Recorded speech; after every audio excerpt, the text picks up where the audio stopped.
Project management concepts may seem tough at times, but not to worry. You have a coach who makes it as easy as ABC. Here he is to set things straight for you. Your friend Phil. Go to the CDC site and look for every one of those major page 89 documents and plans. Okay? So this is just one example of how multiple components on page 89 throw people for a loop because there's so many of them. I don't know if you guys have ever gone through page 89, nothing but page 89, just going through page 89 with a fine-tooth comb to look for those things you don't know. Have you ever done that? You should if you haven't.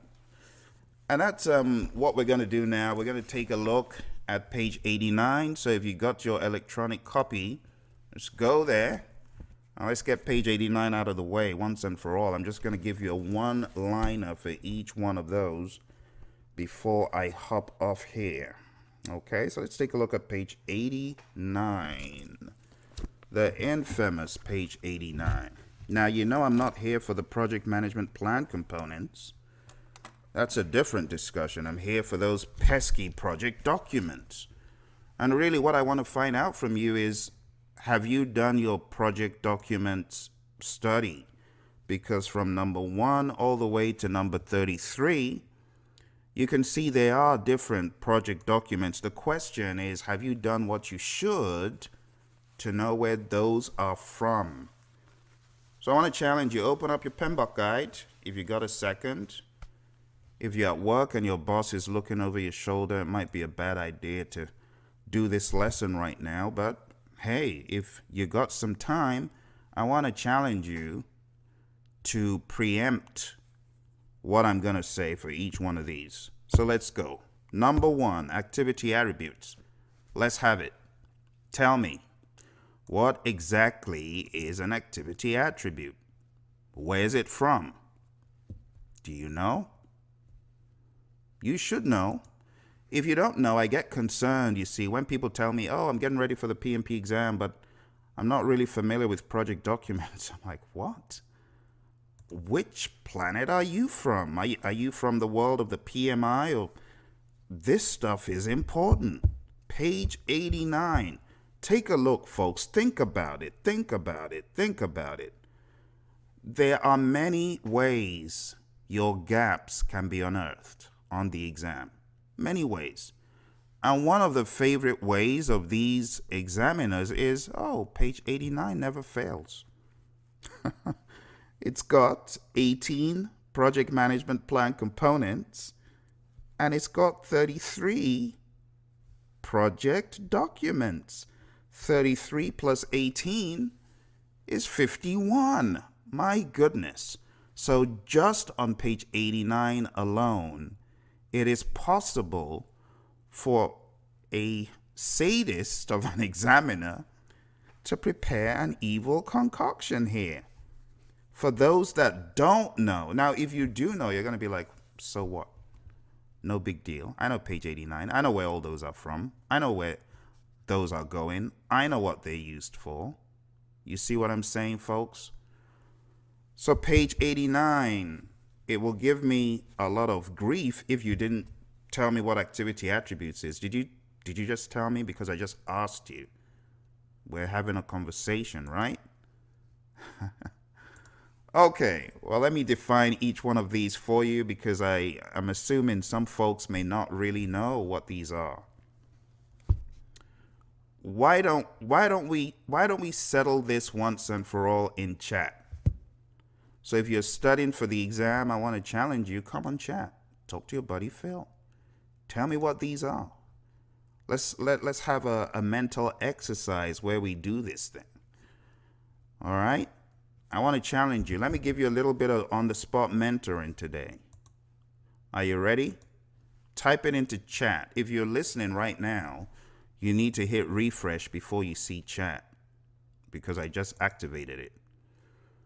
Because a lot of times I say chat in, nobody's chatting in. So I'm like, all right, I might as well turn on to chat. But all right, I've turned it on. So tell me, what is an activity attribute? Do you know? No one knows. Okay. Activity attributes are attributes that further define or further describe an activity, if you didn't know. Activity list, number 2, is a list of activities which you derive from the define activities process. Assumption log is a log of assumptions and constraints, and this is derived from the process develop project charter. Number 4, basis of estimates is backup documentation clarifying how you arrived at a particular estimate. Number 5, change log is a log of all changes that are requested on the project, whether they are approved, whether they are rejected, whether they are pending, on hold. It's that log of changes. Number 6, cost estimates, estimates of your activity costs. How much will this activity cost? Now, to further explain cost estimates, folks, I would like to take you to that page in the PMBOK guide where the PMI clarifies the difference between the cost baseline and the project budget. And this is on page 255. So if you look at page 255 and you look at figure 7-8, what do you see? You see activity cost estimates right there at the bottom. It's the smallest of them. Now the activity contingency reserve builds upon that. So if you look at page 255, you can see that activity cost estimates plus activity contingency reserve gives you your work package cost estimate. So as you look at page 89, it is important that you go beyond just a peripheral definition. You have to go deeper where it gets technical. Okay? You got to go deeper where it gets technical, folks. So activity cost estimates plus activity contingency reserve gives work package cost estimates. Work package cost estimates plus contingency reserves gives control accounts. So you need to be able to think like this. Okay? Again, page 255, figure 7-8. Control accounts are pretty much the summation of control accounts gives you your cost baseline. And then when we talk about project budget, it's your management reserve plus your cost baseline. So right there on page 89, folks, when you're taking a look at page 89, it is important that you really stay focused on precision. What exactly are cost estimates precisely? Do they contain any contingency reserve? No. But if you add an activity contingency reserve to it, then it gives you the next step up, work package cost estimates. All right, so let's go back to page 89. So we are on number 7 now. Cost forecasts, a prediction of future costs on the project based on current conditions. Duration estimates, an estimate of how long an activity will take. Issue log, a log of issues, a log of matters that have become important, a log of misalignments. Your issue log is not to be confused with your risks. So in a different world, like in the world of ITIL, people are fond of saying issues are risks that have been manifested and things such as that. But in this world of the PMI, risk registers are for that, whether the risks have materialized or not. Okay? An issue log is a log of what is happening now. It's a condition, it's a state, it's a misalignment. It's all sorts of things, but it's not stuff you identified before. It's not stuff you are identifying that could happen in the future. No, those would be risks. An issue is a state, a now state. It's a current condition. It's a misalignment. It's a misunderstanding. It's a need for action. Okay, so that's the issue log. Next one here is a lessons learned register. And it's a register of lessons learned that you derive from chatting to me. Where do you get your lessons learned register? That is such a cheapie. That is so easy. I'd be surprised if no one has a comeback to that one. You don't know where the lessons learned register is from? It's from Managed Project Knowledge. Number 11, milestone list. Where is your milestone list from? Does anyone know where the milestone list is from? Do you know where the milestone list is from? Or are you clueless about the milestone list? Come on, come clean. Milestone list.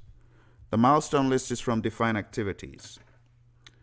Number 12, physical resource assignments. Do you know where that's from? You see, my line of thinking is, do you know where this thing is from? If you don't know where it's from, on page 89, you got issues. You need to go know where it's from, all right? So physical resource assignments are from acquire resources, and this pertains to the physical resources. The next one, project calendars. Project calendars comes from a variety of places, and it will be a good thing for us to actually go to visit those places. So to illustrate this, I would like you to go to, drum roll, the process known as acquire resources first. So let's go there first. I want to show it to you. Acquire resources, page 328. So if you look down, number 3 is resource calendars, okay? Let's read resource calendars really quick. I mean, resource calendars, that is one of those outputs people just blow past. Oh, it's a calendar. No, it's not just a calendar. Come on, it's not just a calendar. Okay, so it's hiding in the outputs. So let's go to the output section for acquire resources, because it's funny. You know, what is really funny is you see it as an input and you see it again as an output for acquire resources. So let's read it first on page 331 in the project documents really quick, and then I'll go back and read the output, what it says. So this is acquire resources. It says, described in section 9.3.3.3, resource calendars document the time period that each resource is needed for the project, is available for the project. Okay, I'll read that again. Resource calendars document the time periods that each resource needed for the project is available for the project. Good Lord, repetition. They should have just said, resource calendars document the time periods that each resource needed for the project is available, full stop. Creating a reliable schedule depends on having a good understanding of each resource's availability and schedule constraints, including time zones, work hours, vacation time, local holidays, maintenance schedule, and commitments to other projects. Resource calendars are progressively elaborated and updated throughout the project. Once created as an output of this process, they are used as needed wherever this process is repeated. So you see that this aspect of resource calendars being an input, it said they are used whenever this process is repeated. But initially, where you get them from is from this same process in the outputs. Page 334, that's one of the places you get them from, all right? So it says a resource calendar identifies the working days, shifts, start and end of normal business hours, weekends, and public holidays when each specific resource is available. Information on which resources, such as team resource, equipment, and material, are potentially available during a planned activity period is used for estimating resource utilization. Resource calendars also specify when and for how long identified team and physical resources will be available during the project. This information may be at the activity or project level. This includes consideration of attributes such as resource experience and or skill level, as well as various geographical locations. So you need to understand the full picture, folks, of these resource calendars. Resource calendars at first is going to give you an idea of when a resource is available, and then it could give you a more precise picture of when that resource will be specifically used on the project. That is one place they're from. Now think about it. When you hire people from outside the firm for staff augmentation, this is going to come up in chapter 12. It's going to come up in chapter 12 in conduct procurement. If I can find the page. Where is conduct procurements? Let's look for conduct procurements here. Conduct procurements. Where are you? 12.2. There we go. So if you take a look at page 482, just taking a look at the output, do you see where resource calendars comes up in the documents updates? You see, so you see it in the documents updates as an output. If you look at the inputs, do we see resource calendars? No. Why don't we see it in the inputs and why do we see it in the outputs? Let's go to the outputs and read. So it is shuffled under project documents updates, but honestly, I would have put that thing as a standalone output because it is unique to this process. But let's try and understand the context, all right? So I'm going to read on page 491. It says, described in section 9.2.1.2, schedule resource calendars may be updated. Updated based on what? Updated depending on the availabilities of the seller. So this is the seller's resource calendar, not yours. Let me let that sink in for a few seconds. Think about that. This is the seller's resource calendar, my friend. This is not your resource calendar. So that is why, in my opinion, this should be a standalone output. This should not be lumped under project documents, you know, the same way other things are. Because in my mind, this is unique to the seller. But we find this shuffled under 12.2.3.5. So it is not really listed as a unique output, you see. So let's read it one more time. Described in section 9.2.1.2, schedule resource calendars may need to be updated depending on the availabilities of the seller. All right, so that's resource calendars. Now you got a better idea about what exactly they are and where they come from at source. Where they come from at source. You know, I find it a little bit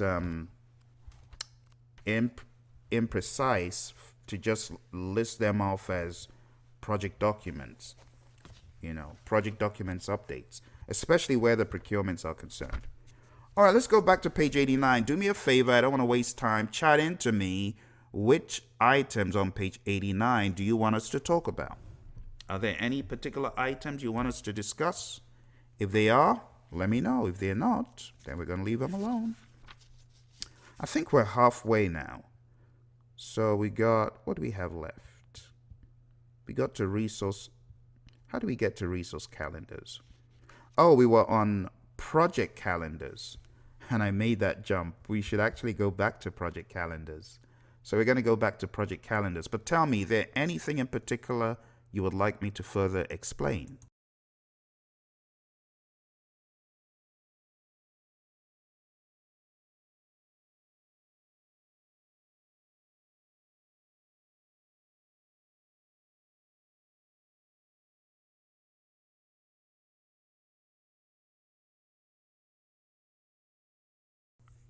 Hello, anyone home?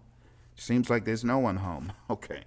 Well, let's continue this. I mean, this has been quite interesting, and it is good to make sure you know all of these. The next thing here is project calendars, and there is a difference. So let's go to our project calendars, and you'll find this in Develop Schedule. Develop Schedule 6.5.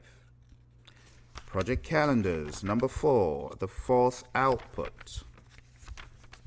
What does it say? It says on page 220, it says a project calendar identifies working days and shifts that are available for scheduled activities. It distinguishes time periods in days or parts of days that are available to complete scheduled activities from time periods that are not available for work. A schedule model may require more than one project calendar to allow for different work periods for some activities to calculate the project schedule. The project calendars may be updated. So your project calendar really just shows you the working time. That is different from your resource calendar that we looked at. All right? Back to page 89. Let's try and finish this quick. Project communications, communications that have transpired on the project, be they in memo form, electronic, paper, whatever. Project schedule. The project schedule is the live schedule, the living, breathing, changeable schedule that is used to update project activities.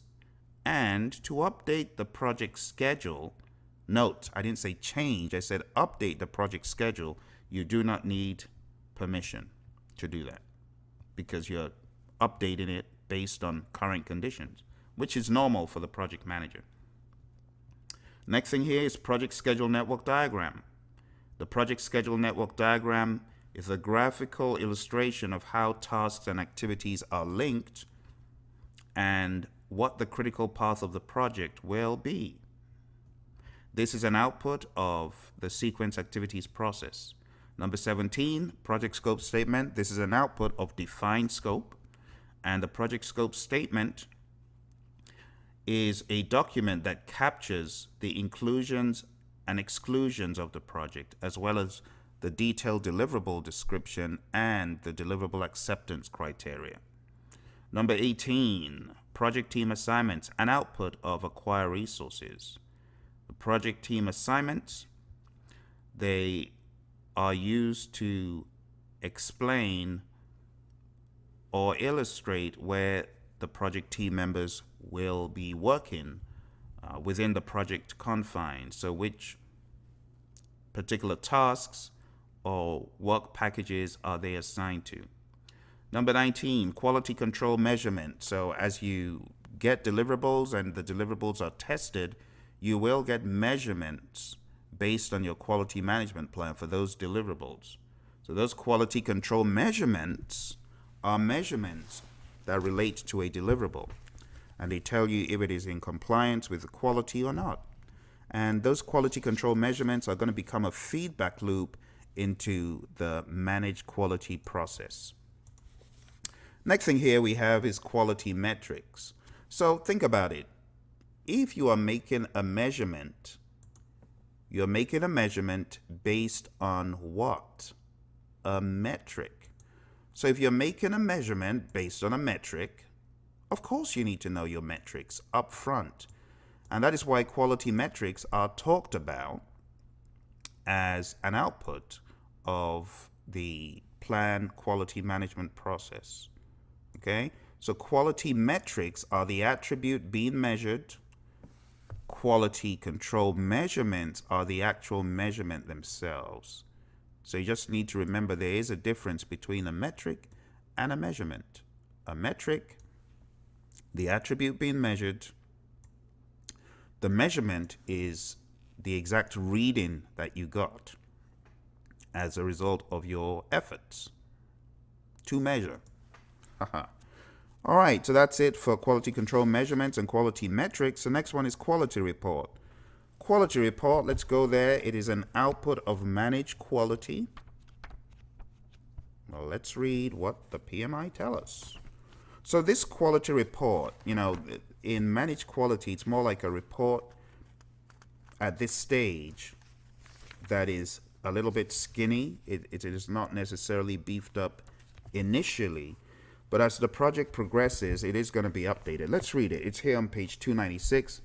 It says the quality reports can be graphical, numerical, or qualitative. The information provided can be used by other processes and departments to take corrective action in order to achieve the project quality expectations. The information presented in the quality reports may include all quality management issues escalated by the team, recommendations for process, project, and product improvements, corrective actions, recommendations including rework, defect or bugs repair, 100% inspection, and more, and the summary of findings from the control quality process. So that's why I told you it is not the end of the report when you see it as an output of managed quality, because after you're going to run control quality, and as it says here, it says it contains the summary of findings from the control quality process. So what does that mean? That means as you're doing control quality, you're going to get feedback into the quality report, and then you're going to run managed quality again, and then you're going to get more feedback, and then that feedback continues. All right, so this report is not a one-time thing. This is something that could continue to be updated. You know, just like the risk report, it's not a one-time thing. Okay? The quality report is not a one-time thing. Let's go back to page 89. Next thing here is requirements documentation. So requirements documentation is an output of collect requirements, and this explains the purpose of the requirements and how they map back to the business need. I told you folks to chat into me these answers, but I guess everyone's probably tuned out. So, you know, sometimes you just put Phil on like the radio in the background. Let him just play in the background. Someone said, Phil, I listened to you all night in the project management audio digest, and when I got into the exam, I heard you telling me the answers. I'm like, seriously? I've heard that from a few people, believe it or not. All right, so now we are on requirements documentation, and like I said, this is in 5.2 as an output. And then we have number 23, requirements traceability matrix, also from the same process, which maps requirements to their origin, or requirements to test script, or requirements to use case. That's number 23 on page 89. Number 24, resource breakdown structure. It shows in a hierarchical view resources by category. So that is an output of the EAR process, and by EAR I'm talking about 9.2. 9.2. So I'm hoping that it's gotten to the point where you hear me mention an acronym like EAR or EAD or something, a process name, CR, and you know what I'm talking about. If you are in that zone, that's a good thing. You need to know your acronyms, you know, not because you're going to be tested on the exam. It just shows some sort of prowess that mere mortals don't have. You know, you got to be a small god in the world of the PMI for you to succeed. You got to be like Thor with his hammer. You got to have that hammer. All right, you need superpowers. All right, so that's number 24. 25, resource calendars. We've spoken about this already. 26, resource requirements. Let's go to that page again where we have the resource requirements as an output. And let's read it. So resource requirements on page 325, it's an output of estimate activity resources. And these resource requirements, we're on a hunt for where they appear again. Resource requirements. Let's see what the PMI has in the data flow. You know, sometimes you just have to be a researcher of the PMBOK guide. It means opening up a lot of stuff. But if you open up the pages, you're going to learn more, folks. You got to open up, you know, the right way to read the PMBOK guide is not necessarily reading it linearly, just trying to go all the way through it. No, you might, look, I've got my fingers in like 3 different pages or places, because you're going to have to compare. All right, what did they say here? What did they say here? What did they say there? What did they say there? What did they say there? Oh, wait a minute, there. Oh, hang on. The tool and technique here corresponds to that. So that's how you're meant to read the PMBOK guide. You're meant to be a researcher of the thing, And if you don't have highlighters as you're reading it, you're not marking it up. You're not doing it right, folks. I'll just tell you right now. Those students of mine trying to read the PMBOK guide, trying to keep the PMBOK guide pretty, you ain't doing the right thing. That thing needs to be marked up like there's no tomorrow. All right. So that's estimate activity resources, and the output is resource requirements. So it says here, resource requirements identify the types and quantities of resources required for each work package or activity in a work package, and can be aggregated to determine the estimated resources for each work package, each WBS branch, and the project as a whole. The amount of detail and the level of specificity of the resource requirement descriptions can vary by application area. The resource requirements documentation can include assumptions that were made in determining which types of resources are applied, their availability, and what quantities are needed. So that is pretty much what it is. I've read you the whole description here on page 325. But if we take from the very top, it helps identify types and quantities of resources required. So what do we need? What kind of resources are these? Skilled, semi-skilled, so on and so forth. All right? So for those of you just joining, we've been taking a look at page 89. We're going through all of those 33 in the project document. All right? Many times in the past, I've spoken about the project management plan components, but I realize many people do not zone into the project documents, and you should. You know, like I said in the beginning, the question writers could have a field day of all of these things on page 89.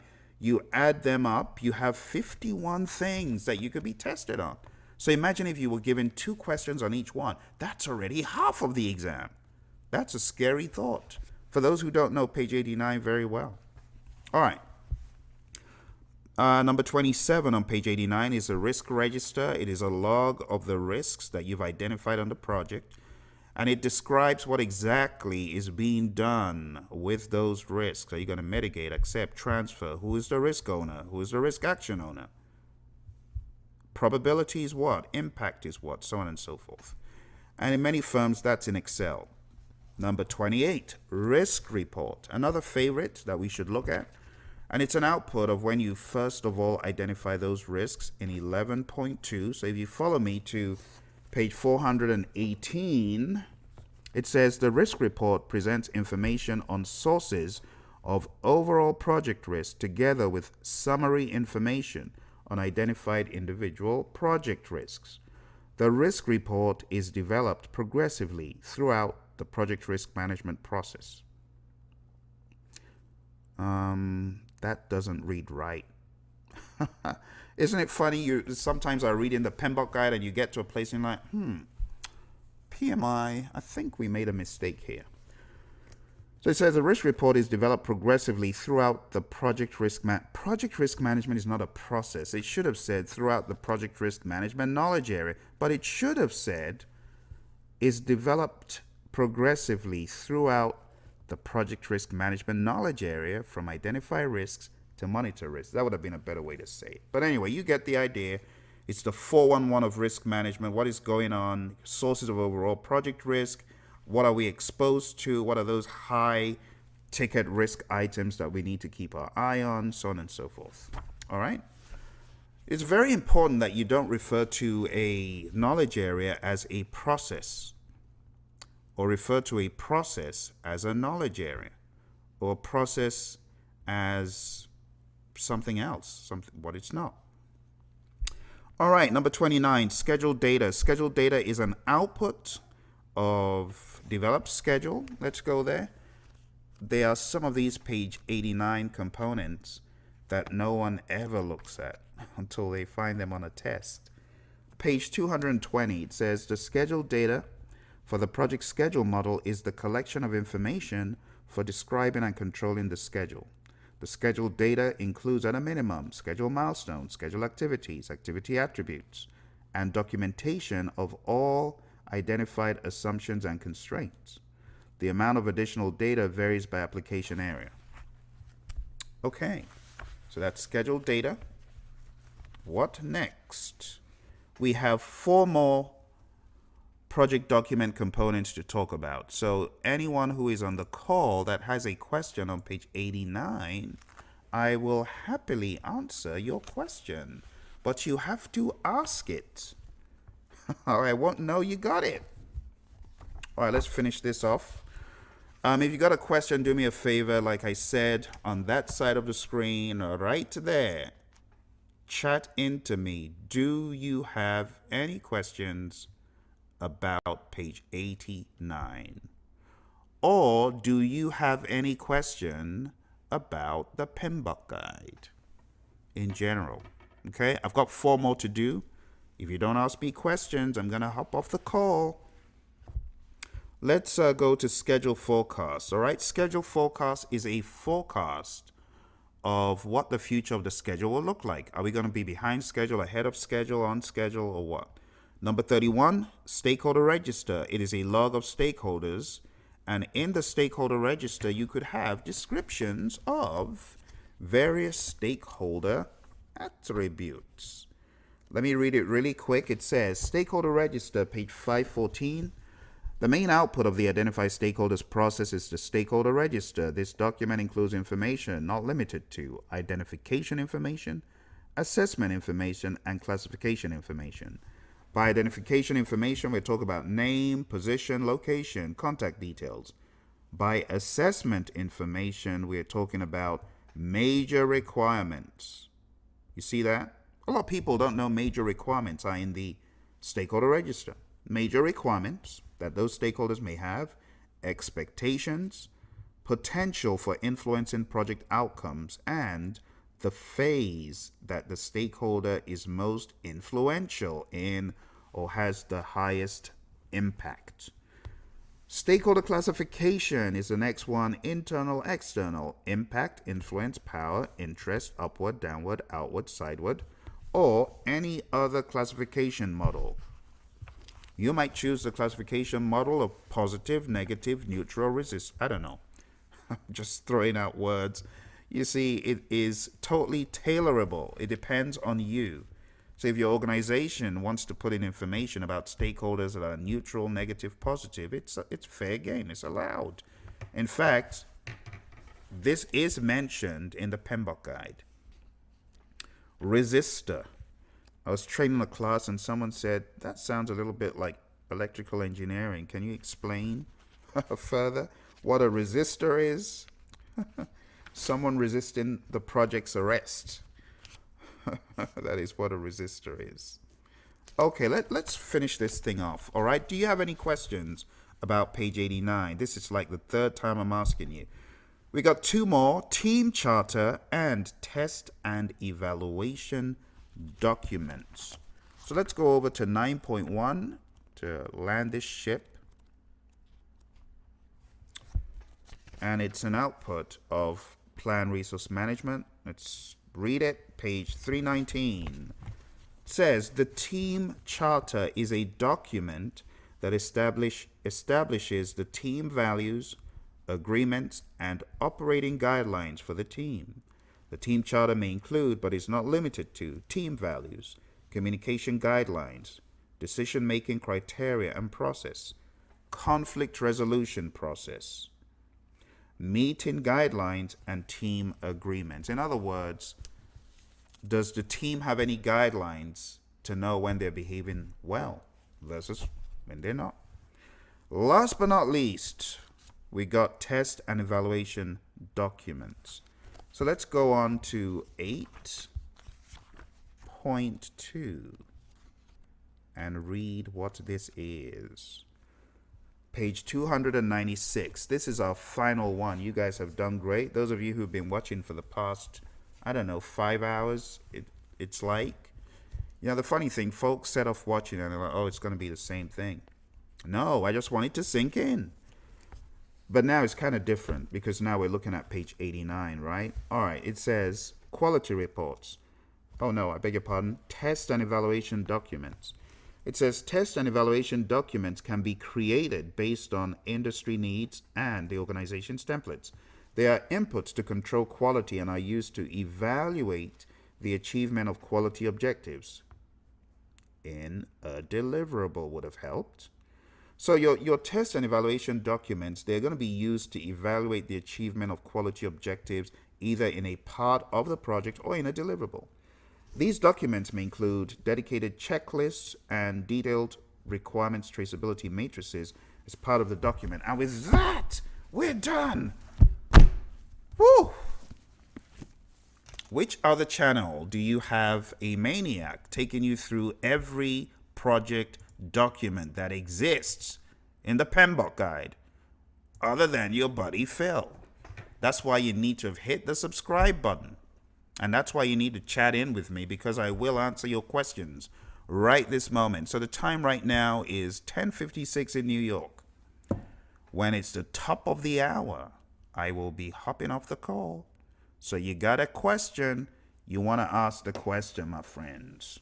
If you don't ask a question, I'm going to have to bring in one of these characters to entertain you until the top of the hour.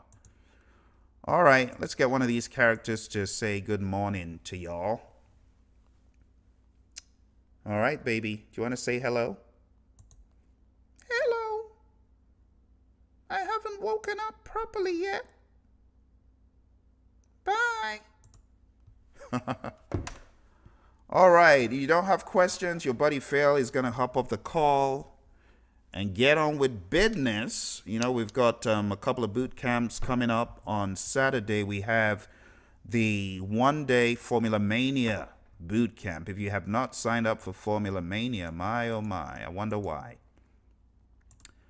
So sign up for Formula Mania, okay? It's on the pmsucceed.com website.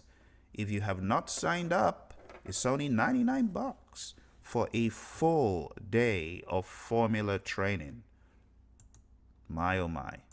That is like a dead giveaway. That is like just throwing out freebies for nothing. You know why I say that? Because comparable courses, folks, you know what I found out? They charge you at least $500 for that. 500 Benjamins, or 5 Benjamins, $500. Well, some people will probably charge you 500 Benjamins as well. $500, folks. So go to pmsucceed.com to sign up, and let me see you there. You know, if you're struggling with the formulas, if formulas has been something you've had trouble with, why won't you show up? Why wouldn't you show up? You know, highly advise you show up. All right, so go to the website. I'm going to show you on the screen, Formula Mania. It's an 8-hour boot camp. We're going all the way from 10 a.m. Eastern to 6 p.m. Eastern. It's on Saturday, and we're going to be covering every single formula as it pertains to the PMP exam. Just go to pmsucceed.com, all right? The price was reduced, and it's just $99. But, hey, at the end, all of these will be clearer to you. NPV problems, WBS naming conventions, free Slack, total Slack, project Slack, SPI, CPI, CV, SV, TCPI, and everything else. All right? So go to that site. Let me see you there. Any questions in closing? Go in once. You know, the funny thing is whenever I hop off the call, then someone had a bright idea to send in a question. Too late. Your buddy Phil is off.